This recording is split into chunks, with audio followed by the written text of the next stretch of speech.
Hello developers, मैं फिर से एक कार्ड सीरीज लाने जा रहा हूँ जिसमें आपको फिर वही क्रिएट, रीड, डिलीट और अपडेट ऑप्शन देखने को मिलेगा, लेकिन इस बार ये अलग सा होगा। इस बार आपको देखने को मिलेगा कैसे हम एपीआई कॉल, जैसे हमने आपको दिखाया कि जेसन सर्वर हम यूज़ कर रहे हैं, तो उसमें एक डेटाबेस, एक डीबी डॉट जेसन है, और वो डीबी डॉट जेसन में हम वैल्यू इंसर्ट कर रहे हैं, उसमें से रीड कर रहे हैं, उसमें ही अपडेट कर रहे हैं, और उसको ही हम डिलीट कर रहे थे XML HTTP रिक्वेस्ट के थ्रू। अगर आपने वो वीडियो अभी तक नहीं देखा तो I suggest please go to my channel and we have this videos like get request using AJAX, post and delete. तो ये तीनों का लिंक मैं वीडियो के डिस्क्रिप्शन में दे दूंगा, तो आप उधर से ये ओल्ड एजाक्स कैसे हम कॉल करते थे इसको आप देख लीजिएगा। अभी हम फिर से ये ऐसा ही क्लाउड ऑपरेशन विद जावास्क्रिप्ट करने वाले हैं।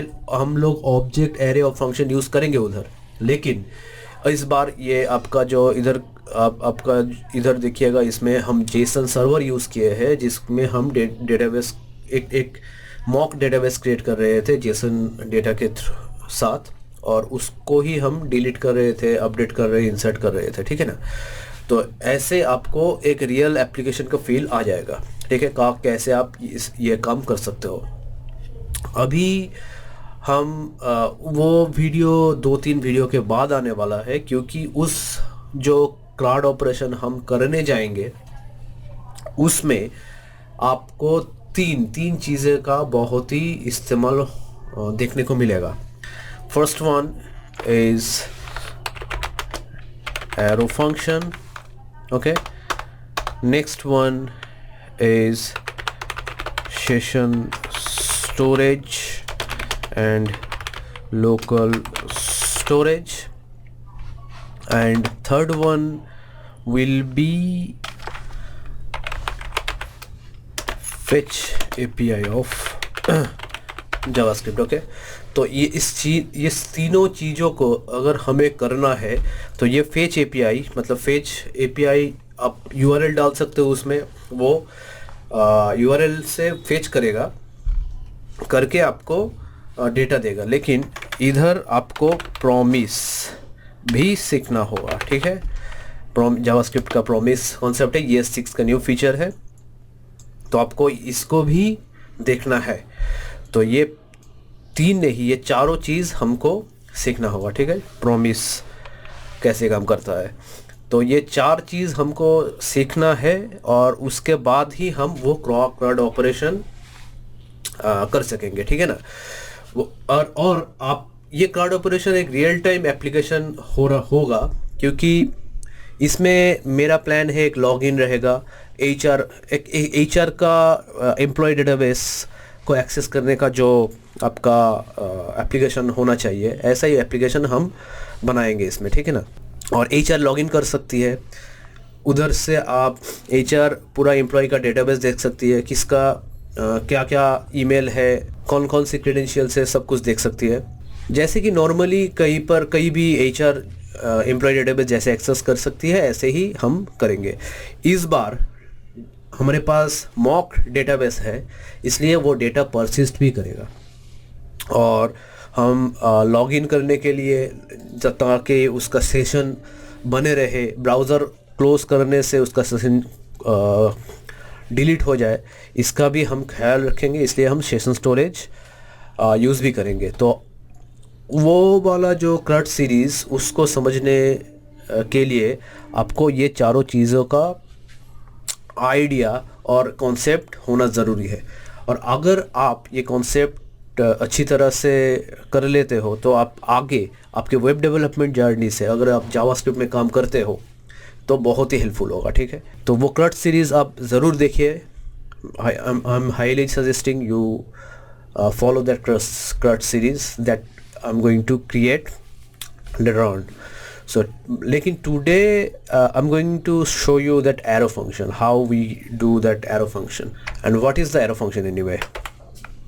तो इस बार हमने जावास्क्रिप्ट कोर नाम का ये फोल्डर बना लिया, और उसमें एक index.js हमने बना लिया, ठीक है। ये index.js में हम कोड लिखेंगे, लेकिन इस बार हम HTML नहीं बनाएंगे। इसमें हमारे पास नोड इंस्टॉल्ड है, तो नोड से ही हम ये index.js कंपाइल करेंगे सिंपली, ठीक है। तो इसी फोल्डर के ऊपर हम इंटीग्रेटेड टर्मिनल खोल लेते हैं, ठीक है। अभी अगर ये index.js को हमें चलाना है तो हमको क्या होगा, क्या करना है, हम इसको क्लियर कर देते हैं। अभी इसमें ये index.js को हम एक कंसोल प्रिंट करते हैं। अब देखिए अगर ये काम करता है कि नहीं। एरो फंक्शन लिख लेते हैं इधर, और इसको कैसे आप कॉल करोगे, आपको सिंपली लिखना है नोड और index.js। आप अभी ये जावास्क्रिप्ट कोर ये वाले फोल्डर के अंदर आपको जाना होगा। अगर आप एक टर्मिनल विंडो यूज़ कर रहे हो तो आपको cd करके वो टर्मिनल विंडो पे जाना होगा, फिर जाके आप इस फोल्डर में जाके आप index.js जब नोड के थ्रू कॉल करोगे तब आपको वो वाला मतलब इंडेक्स फाइल कंपाइल होगा और आउटपुट दिखेगा, है ना। तो आपको इसलिए नोड का जो node.js का ऑफिशियल जो वेबसाइट है उसमें जाना होगा, और वो ऑफिशियल वेबसाइट आप अगर खोलोगे इधर से आप करंट जो वर्जन है या फिर ये LTS वर्जन जो सभी जो रिकमेंडेड है वो आप इंस्टॉल कर लीजिए। उसको आप डाउनलोड करके इधर से इंस्टॉल कर लीजिए। ये कोई मतलब और सॉफ्टवेयर जो आप इंस्टॉल करते हो विंडोज़ में, ऐसे ही सब आपको क्लिक करके नेक्स्ट करके करना है, ठीक है ना। तो वो आप कर लो। तब नोड अगर इंस्टॉल हो जाए तो उसके बाद आपको कुछ नहीं करना, आपको यही आप इंडेक्स फाइल क्रिएट करो और उसके अंदर जाके अपना कोड लिखो। ये नेसेसिटी नहीं है कि आपको index.js ही लिखना है, आप कुछ भी इधर लिख सकते हो, कोई भी फाइल नेम देख सकते हो। सिर्फ आपको इसको ध्यान में रखना है कि आप इंडेक्स वाला जो नाम मैंने दिया है इस जगह पे आपका वो फाइल नेम डालिए, ठीक है ना। और आप इधर अगर क्लिक इंटर डालते हो तो आपको ये एरो फंक्शन, ये कंसोल लॉग कुछ भी दिख जाएगा, ठीक है ना।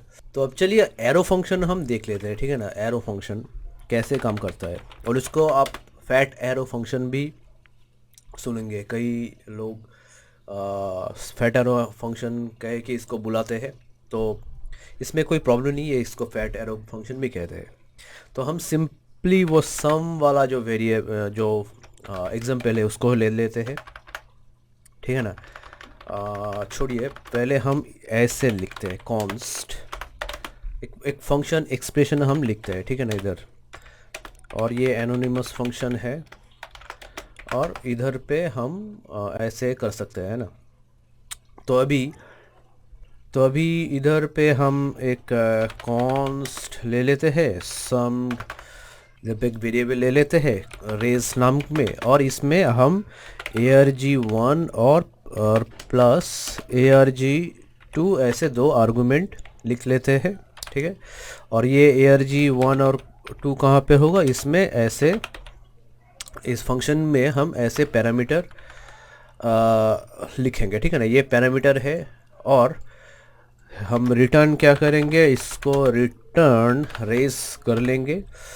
और क्या होगा, ये सम वाला जो वेरिएबल इसको ही हम कंसोल करेंगे, ठीक है ना, कंसोल लॉग करेंगे। और ये रेस रिटर्न हो रहा है अभी, तो हमको ये सम वाला जो फंक्शन है इसको हमको कॉल करना है। और ये arg1 जो पैरामीटर हम लिए हैं उसके लिए इसमें हमको आर्गुमेंट भेजना है कुछ। तो हम 12 और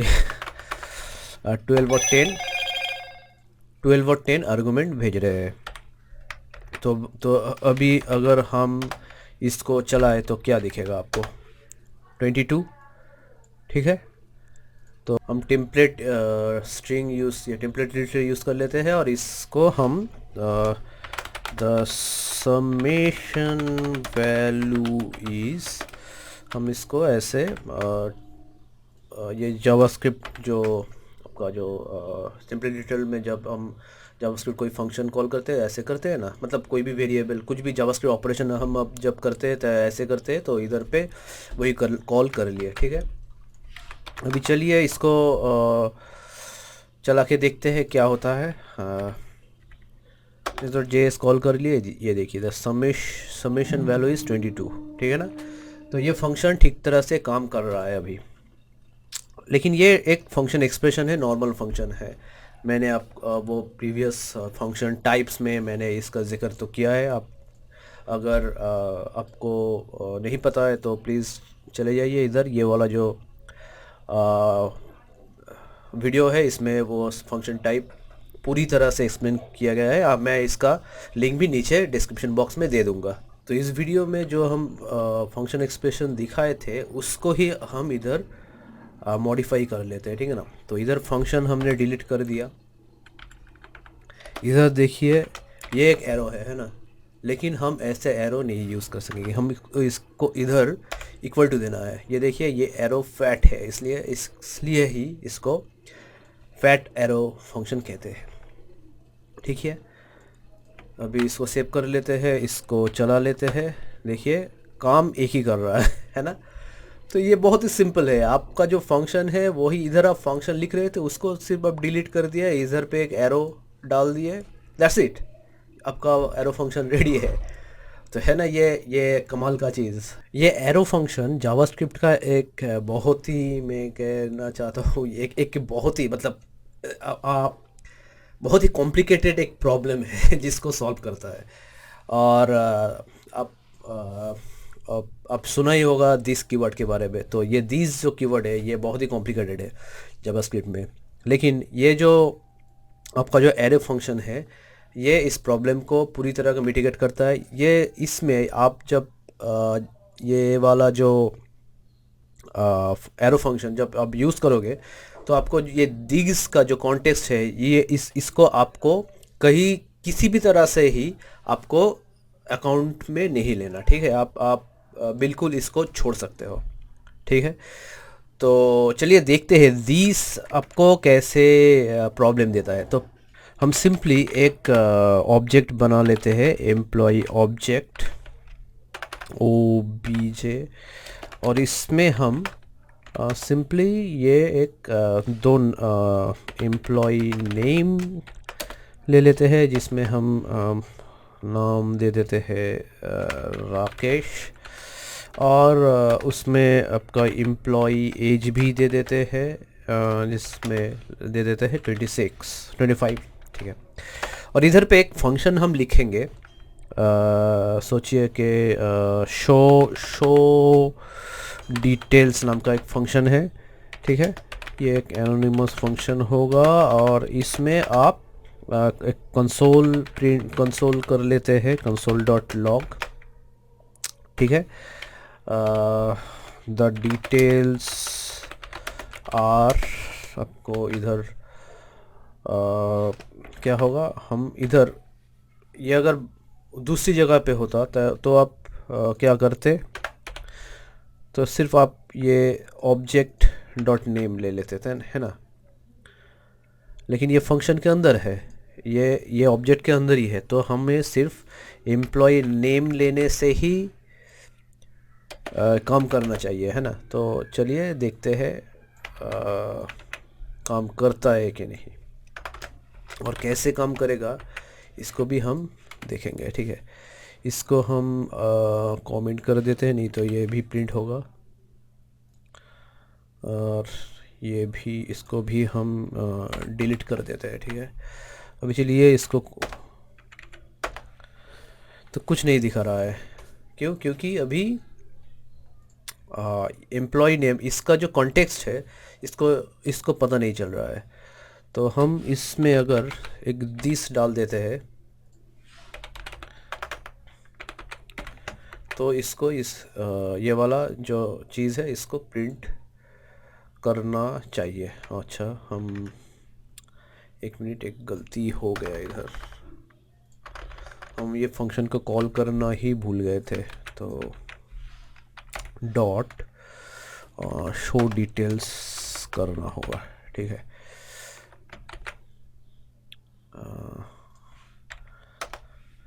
तभी एक एरर दे रहा है ना। क्या एरर है कि employee name is not defined. तो आपका ये एम्प्लॉय नेम बाद में अगर इसको उठा देते एम्प्लॉय एज, इसको भी ये कहेगा कि एम्प्लॉय एज भी डिफाइंड नहीं है। तो इसको हमें अगर मिटिगेट करना है तो सिंपली हमको इधर एक दिस देना है, ठीक है ना। अब देखिए क्या होता है, देखिए the details are Rakesh and 25। तो अभी ये दिस जो है क्या होता है कि ऑब्जेक्ट, ये जो ऑब्जेक्ट है ये ऑब्जेक्ट का अगर आपको रेफरेंस चाहिए इसका मेंबर फंक्शन में तो आपको ये दिस वाला जो कीवर्ड है यूज़ करना होता है। अब आप इसको छोड़कर आप एम्प्लॉय ऑब्जेक्ट भी इधर यूज़ कर सकते थे, तो काम सेम ही देगा, क्योंकि ये एम्प्लॉय ऑब्जेक्ट, ये एम्प्लॉय ऑब्जेक्ट यही कहता है कि ये वाला जो एम्प्लॉय नेम ये एम्प्लॉय ऑब्जेक्ट का ही एक इंस्टेंस है, एक मेंबर है। हम एम्प्लॉय ऑब्जेक्ट को छोड़कर इधर दिस डाल सकते हैं। इस बार ये दिस कहेगा ये वाला इसका जो पेरेंट जो ऑब्जेक्ट है उसका ही पार्ट है, सेम ही चीज़ है, सेम दिखाएगा, ठीक है ना। तो ये दिस वाला प्रॉब्लम सॉल्व करता है। लेकिन आप अगर इसी जगह पे आप अगर एरो फंक्शन यूज़ करते हो, ये एरो फंक्शन है ना, तो ये क्या काम करेगा, चलिए देखते हैं काम करता है कि नहीं। देखिए अनडिफाइंड और अनडिफाइंड दिखा रहा है। तो अभी एरो फंक्शन तो काम करना चाहिए था ना, लेकिन काम नहीं किया, क्योंकि ये इसका कॉन्टेक्स्ट, मतलब एरो फंक्शन ये दिस जो कॉन्टेक्स्ट का जो प्रॉब्लम है, दिस जो क्रिएट करता है वो एरो फंक्शन पूरा का पूरा इग्नोर करता है। इसलिए आप ये जो वाला जो एरो फंक्शन है ये सब जगह पे आप यूज़ नहीं कर सकते, ठीक है। तो इसीलिए हमको इधर फंक्शन ऐसा ही यूज़ करना है ताकि हमको इसका जो कॉन्टेक्स्ट, ये जो माई एम्प्लॉय नेम और एम्प्लॉय एज है, इसका जो कॉन्टेक्स्ट ये कहाँ से आ रहा है, इसका जो पेरेंट है कौन है, ये जैसे कि हम दिखा सकते, इसलिए इधर दिस यूज़ कर रहे थे हम, ठीक है ना। तो आपको सोचना है एरो फंक्शन का जो बेनिफिट है वो आप किधर पे इस्तेमाल करोगे। ये नहीं कि आप हर जगह पे एरो फंक्शन यूज़ करोगे। जहाँ पर ये कॉन्टेक्स्ट वाला जो लफड़ा होता है इधर पे आपको सही तरीके से फंक्शन यूज़ करना है। एरो फंक्शन आप एरो फंक्शन यूज़ करोगे या फिर दूसरा कोई फंक्शन यूज़ करोगे, ये आपके ऊपर डिपेंड करता है। तो इसके लिए आपको प्रैक्टिस करना है, आपको देखना है कौन सी सिनेरियो में ये आएगा, ऐसे ऐसे प्रॉब्लम आएगा। तो आपको वो प्रैक्टिस से, जितना आप प्रैक्टिस करोगे उतना ही आपको पता चल जाएगा कि ऐसे आप ये सारे चीज़ आप कर सकते हो। लेकिन दिस कीवर्ड क्या होता है, this always sets the context of object. अब अगर दिस को आप ग्लोबली सेट करते हो तो ग्लोबल विंडो वाला जो ऑब्जेक्ट है वो विंडो ऑब्जेक्ट का सारा डिटेल्स दे देगा। आप अगर ये वाला ऑब्जेक्ट के अंदर आप दिस यूज़ कर रहे हो तो ये वाला जो डिटेल्स है, इसका जो डिटेल्स है वो सब कुछ ये दिस आपको दे देगा। As simple as that. अब इधर सिर्फ कंसोल लॉग यूज़ नहीं कर सकते, क्योंकि कंसोल लॉग अब फिर जाके कहेगा कि ये कंसोल लॉग कोई भी फंक्शन में डिफाइन नहीं है, इसलिए इसको एक्सेस नहीं कर सकता और अनडिफाइंड फिर से कहेगा। तो इसको अगर आपको मतलब आप अगर दिस कीवर्ड यूज़ करते हो बाहर, इधर अगर आप ऐसे यूज़ करते हो तो वो काम नहीं करेगा। क्यों? क्योंकि अभी ग्लोबल स्टैंडर्ड में चला गया है, मतलब ग्लोबल जो विंडो ऑब्जेक्ट है उसको ये लेगा। तो इसमें आपको एम्प्लॉय नेम, ये वाला एम्प्लॉय नेम और एम्प्लॉय एज जो है ये इसका कोई वजूद नहीं है, इसका कोई इट डजंट एग्जिस्ट। अच्छा, आप इसमें मत जाइए, क्योंकि ये ऑब्जेक्ट के बाहर है, इसलिए ये पहले प्रिंट किया फिर ये इसको प्रिंट किया। तो हम सिर्फ इसको कुछ दे देते हैं। अब फिर जाके कॉल करते हैं। देखिए ये अनडिफाइंड है और ये वाला सेकंड कॉल हुआ है, इसमें वैल्यू दे रहा है। अब ये दिस, इसमें कोई एम्प्लॉय नेम का कोई कॉन्टेक्स्ट ही नहीं है, इसलिए ये अनडिफाइंड है। तो ये जो दिस वाला जो प्रॉब्लम है ये सेटल करता है, मतलब इसको बिल्कुल ही इग्नोर करता है ये वाला एरो फंक्शन। ठीक है, हम इसको खोल देते हैं। अब इसको चला के देखते हैं। हमारे पास वो पहले ये वाला शो हो रहा है। ठीक है, फिर ऑब्जेक्ट के अंदर जा रहा है। ठीक है, ये ऑब्जेक्ट के अंदर जाके इसका काम कर रहा है। उसके बाद ये समेशन दिखा रहा है। तो इंटरव्यूअर अगर आपसे ये एरो फंक्शन का बेनिफिट पूछे तो आप सिंपली कह देना कि ये एरो फंक्शन दिस जो कीवर्ड है इसको बिल्कुल इग्नोर करता है। ये इसको एरो फंक्शन को कॉन्टेक्स्ट नहीं चाहिए, ये खुद काम कर सकता है।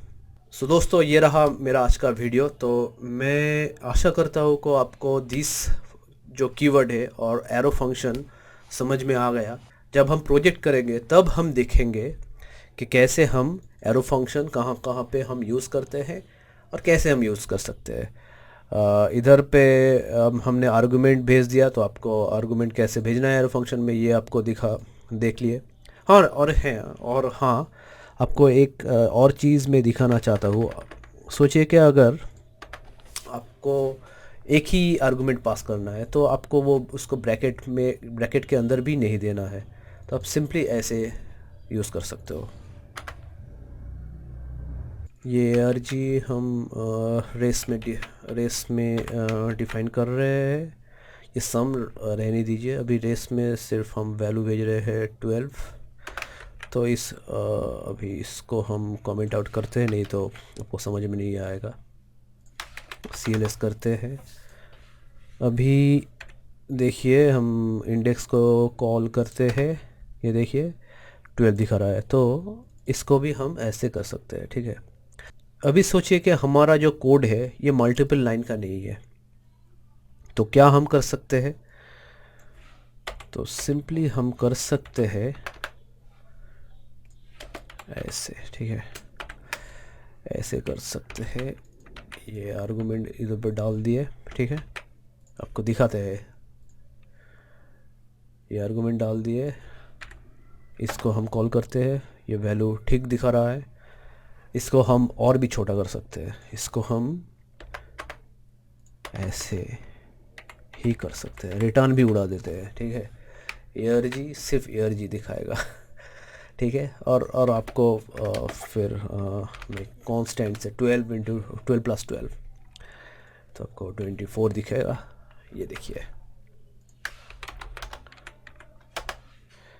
24।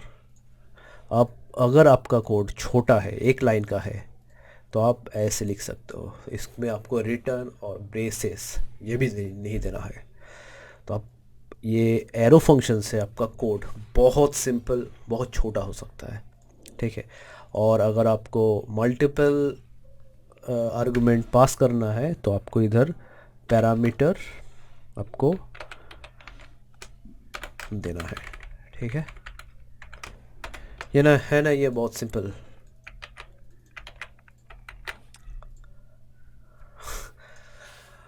तो उम्मीद है आपको ये वीडियो पसंद आया और आपको कुछ जानने को मिला इस वीडियो से। अगर आपको ये वीडियो पसंद आया और अगर आपके ज़िंदगी में, अगर आपके कोडिंग जर्नी में ये कुछ वैल्यू ऐड कर पाए, तो please like this video and please subscribe my channel.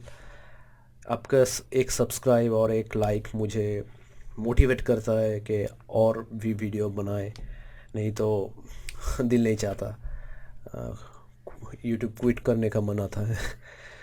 तो मैं कोशिश करता हूँ कि ये सारे कोड तो आपको यूट्यूब में मिलता है। आप अगर ढूंढोगे तब आपको मिल ही जाएगा, लेकिन मैं फिर भी कोशिश करता हूँ कि इसको कई अलग तरीके से आपके सामने प्रेजेंट किया जाए, ताकि कुछ अलग सीखने को मिले आपको।